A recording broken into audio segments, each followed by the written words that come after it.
ನಿನ್ನ ಪಾಲಿನ ಯಮ. ನನ್ನ ಪ್ರಾಣ ತೆಗೆಯುವುದು ಅಷ್ಟೊಂದು ಸುಲಭವಲ್ಲ ಮಂಕೆ.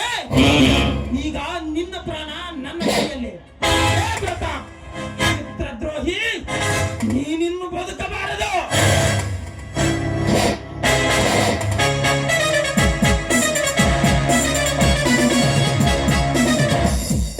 ಗೌಡ, ಪ್ರಾಣ ತೆಗೆಯೋದು ಸಾಯಿಸೋದು ಈ ಪ್ರತಾಪನಿಗೆ ಮಾತ್ರ ಗೊತ್ತು.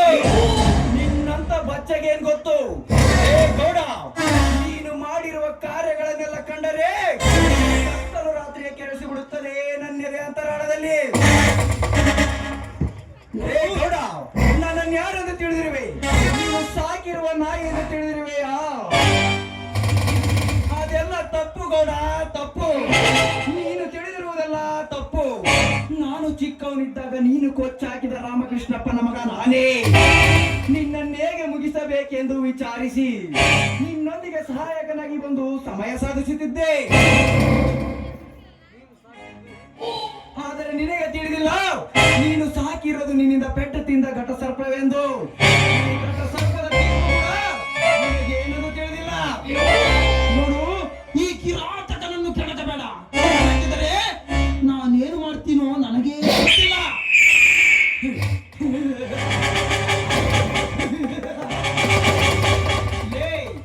ಕಿರಾತಕನಾದರೆ ನಾನು ಕಿಂಗ್ ಖಾನ್ ಭಯಾನಕರ.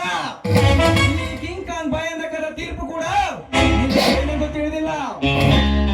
ಮರೆಬೇಡ, ನನ್ನ ಅಂತಿಮ ತೀರ್ಪು.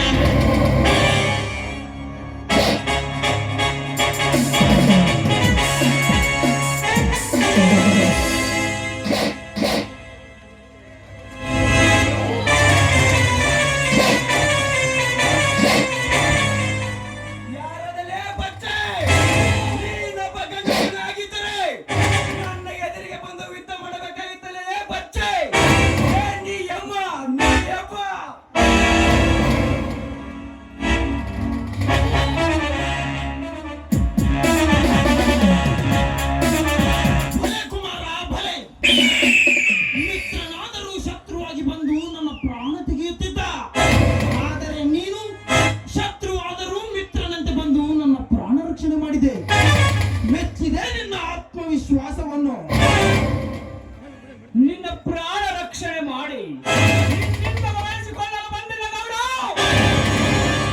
ನಾನಾಡಬೇಕಾದ ಬೇಟೆಯನ್ನು ನಾನೇ ಬೇಟೆಯಾಡಬೇಕೆಂದು ಬಂದ ಕಂಗಟ್ಟ ಹುಲಿ ನಾನು.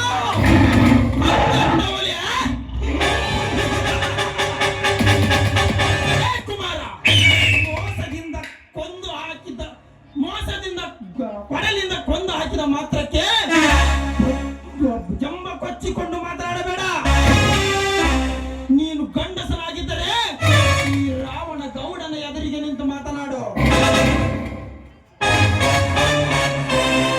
ಬೇಕಿದ್ದರೆ ನೀನು ಬಾಳಿ ಬದುಕಲು ಹಣ ಕೊಟ್ಟು ಕಳಿಸಿವೆ, ಇಲ್ಲಿಂದ ಸೀದಾ ಜಾಗ ಖಾಲಿ ಮಾಡು. ಇಲ್ಲವೆಂದು ಹಠ ಮಾಡಿದರೆ ನಿನ್ನ ಪ್ರಾಣ ಆ ಪರಮಾತ್ಮನ ಪಾದದಡಿಯಲ್ಲಿ. ಅದೇ ಹಣಕ್ಕಾಗಿ ಕಂಡವರನ್ನು ಕೊಲೆ ಮಾಡಿದ ಹಲಕಣ್ಣನ ಮಗನು ನನಗೆ ಹಣ ಕೊಡುವೆಯಾ?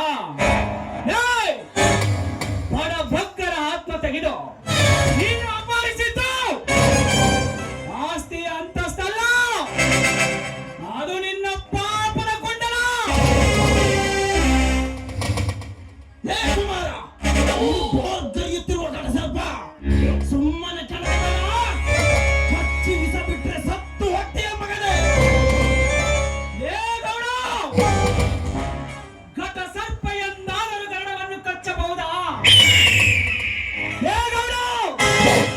ಈಗಂತೂ ನೀನು ಸಾಯುವುದು ಖಂಡಿತ. ಆದರೆ ಇಂಥ ಅರಮನೆ ಆಸ್ತಿ ಅಂತಸ್ತು ಯಾವುದಾದರೂ ನಿನ್ನೊಂದಿಗೆ ಬರಬಹುದಾ ಅಂತ ನೋಡ್ತಾ ಇದ್ದೀನಿ. ಯಾವುದೂ ಬರ್ತಾ ಇಲ್ಲವೇ? ನೀನು ಅಪಹರಿಸಿದ್ದ ಸಂಪತ್ತನ್ನು ನೀನೇ ಹೊತ್ತುಕೊಂಡು ಹೋಗುವಂತೆ.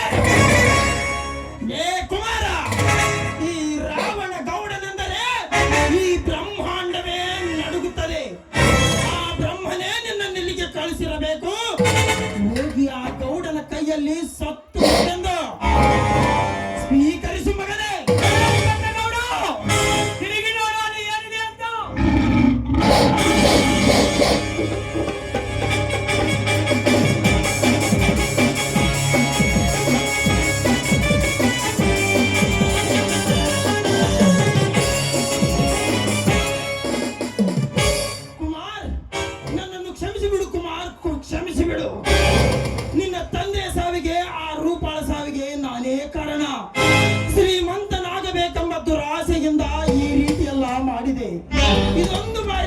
ಕ್ಷಮಿಸಿ ಬಿಡು ಕುಮಾರ್. ನನ್ನ ತಂಗಿಯನ್ನು ನಿನ್ನೊಂದಿಗೆ ಕೊಟ್ಟು ಮದುವೆ ಮಾಡಿ ಇದೊಂದೇ ಒಂದು ಬಾರಿ ನನ್ನ ಜೀವವನ್ನು ಉಳಿಸಿಬಿಡು ಕುಮಾರ್, ಉಳಿಸಿಬಿಡು.